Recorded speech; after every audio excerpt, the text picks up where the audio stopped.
Cos'è la verità? È possibile per l'uomo raggiungerla?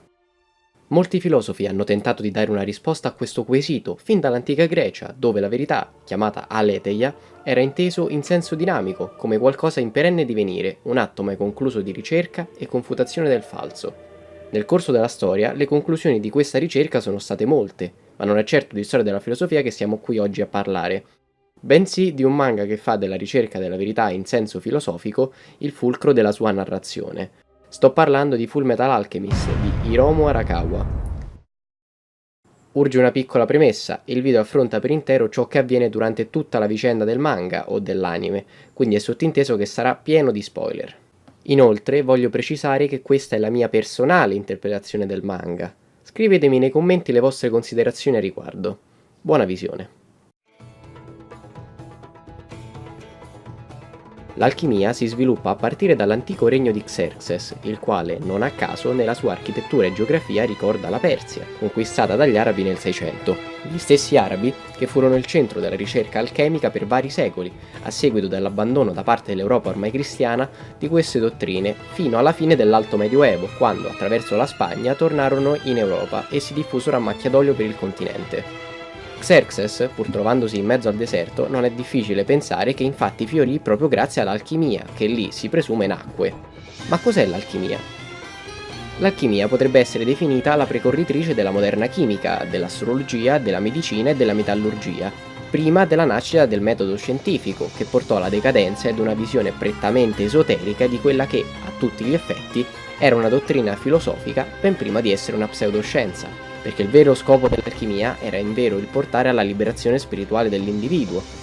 Dunque, la trasmutazione non doveva avvenire solo nella materia, ma anche nello spirito, per far trascendere l'uomo verso una conoscenza superiore, quella della verità assoluta, ovvero Dio.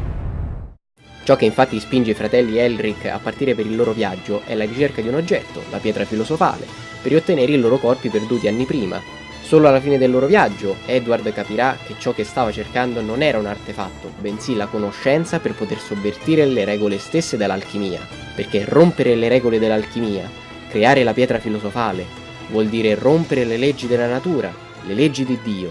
Ma a quale costo? L'alchimia pone, nella sua apparente onnipotenza, un limite a chi la utilizza, e questo blocco è l'uomo stesso.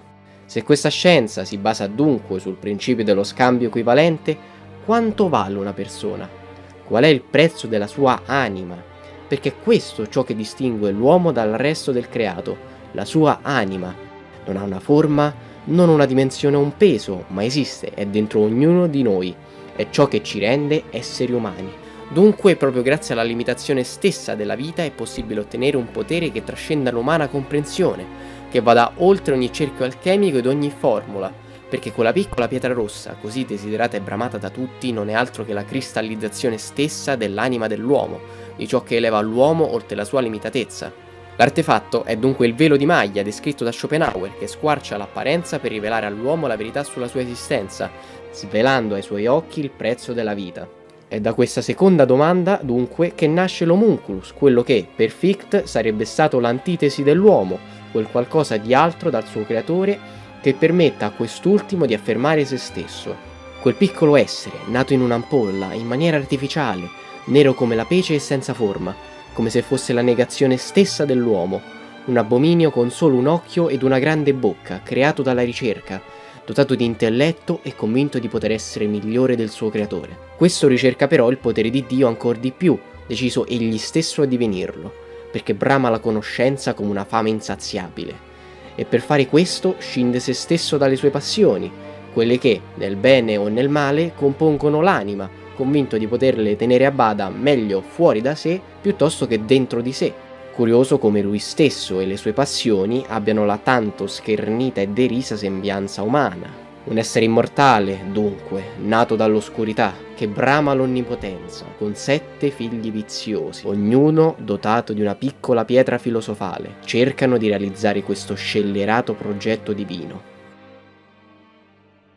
Ma il finale lo conosciamo tutti arrivati a questo punto. Saranno infatti la sua stessa avidità e superbia a fargli credere di aver superato Dio e a condannarlo paradossalmente alla disperazione eterna.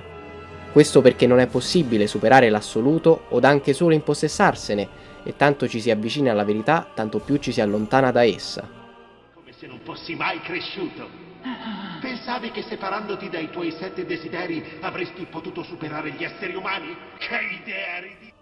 La vanagloria dimostrata dall'Homunculus porta Edward finalmente alla risposta che tanto aveva cercato e che aveva sempre implicitamente avuto: se stesso. Mi hai battuto, a quanto pare! La porta d'uscita è da quella parte! Edward Elric! Ciò che il ragazzo ha finalmente capito è che l'unico modo di vincere Dio è comprendere la propria natura di misero uomo, minuscolo dinanzi all'assoluto. La ricerca della verità in qualcosa di altro dall'uomo non fa che allontanarlo dai suoi simili, nonché da se stesso, estraniandolo e portandolo alla perdizione. Il piano folle dell'Homunculus, infatti, non ha fatto altro che oscurargli la mente, facendogli credere di essere il superuomo che avrebbe ucciso Dio per prenderne il posto. Nulla di più sbagliato.